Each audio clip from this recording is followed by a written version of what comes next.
कभी अगर बनना हो तो बाज बनना, लेकिन कभी तोता मत बनना। तोता बोलता तो बहुत है, लेकिन ज्यादा ऊंचाई तक उड़ नहीं सकता। बाज बोलता बहुत कम है, लेकिन सबसे ऊंचाई पर उड़ता है, और बाकी पंछियों का राजा होता है एक बाज। आज मैं आपको 5 ऐसे पॉइंट्स बताऊंगा जो कि हर इंसान को बाज से सीखना चाहिए, और लाइफ की बहुत बड़ी लर्निंग है इन 5 पॉइंट्स में। पहला लेसन, ईगल फ्लाई अलोन। बाज अकेले उड़ता है और बाकी पंछियों के मुकाबले सबसे ऊंचाई पर उड़ता है। बाज अकेले उड़ेगा, लेकिन कभी भी चिड़िया और छोटे पंछियों के साथ नहीं उड़ेगा। बाज हमेशा या तो बाज के साथ उड़ता है या फिर अकेला उड़ता है, और इस समय यह सीख मिलती है कि छोटी सोच वाले लोगों से हमेशा दूर रहें और अकेले रहो, क्योंकि यही वो समय है जब खुद को जानने का असली मौका मिलता है।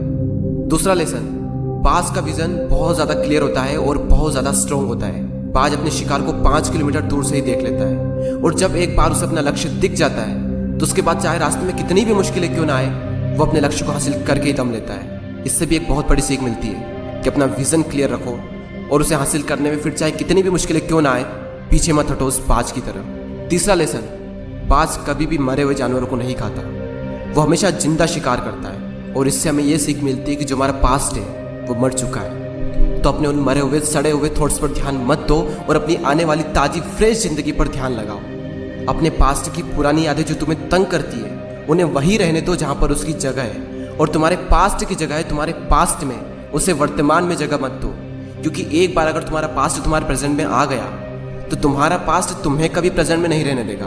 पास्ट में तुम्हारे साथ कितना भी बुरा क्यों ना हुआ हो, वो सब यादें, वो सब थॉट्स मर चुके हैं, और उस बाज की तरह बनो जो कभी भी मरी हुई चीजों को नहीं खाता। चौथा लेसन, जब आंधी तूफान आते हैं तो बाज बहुत ज़्यादा एक्साइटेड हो जाता है। जब बारिश होती है तो सारे पंछी छिपकर बैठ जाते हैं, लेकिन बाज को बड़ा मजा आता है। जब तेज हवाएं चलती है तो बाज उन हवाओं के सहारे और तेजी से ऊपर की ओर उठता है, और ऊपर उड़ते उड़ते इतना ऊपर उड़ जाता है कि बादलों से भी ऊपर पहुंच जाता है। और इससे भी एक बहुत बड़ी सीख मिलती है कि मुसीबत में मजा ढूंढो। और नेपोलियन हिल ने एक बार कहा था कि हर बड़ी चुनौती अपने साथ में एक बहुत बड़ा अवसर लेकर आती है। तो उस बाज की तरह तुम भी अपने अवसर को पहचानो, और जिस दिन तुमने अवसरों को पहचान लिया तो सारी मुश्किलें तुम्हारे नीचे होगी और तुम उन मुश्किलों के ऊपर होगे। फिफ्थ लेसन, बाज अपने घोंसलों में से सॉफ्ट घास को हमेशा निकाल देता है, ताकि बाज का जो बच्चा होता है वो उसमें कंफर्टेबल ना हो सके, क्योंकि अगर वो घोंसले में कंफर्टेबल हो गया तो वो वहीं रहना पसंद करेगा। लेकिन बाज ऐसा कभी होने नहीं देता। बाज एक पंछी है, और उसे भी ये बात पता है कि there is no growth in comfort zone. लेकिन हम तो इंसान है ना, और इंसान होने के बावजूद भी कई सारे लोग इस बात को समझते ही नहीं।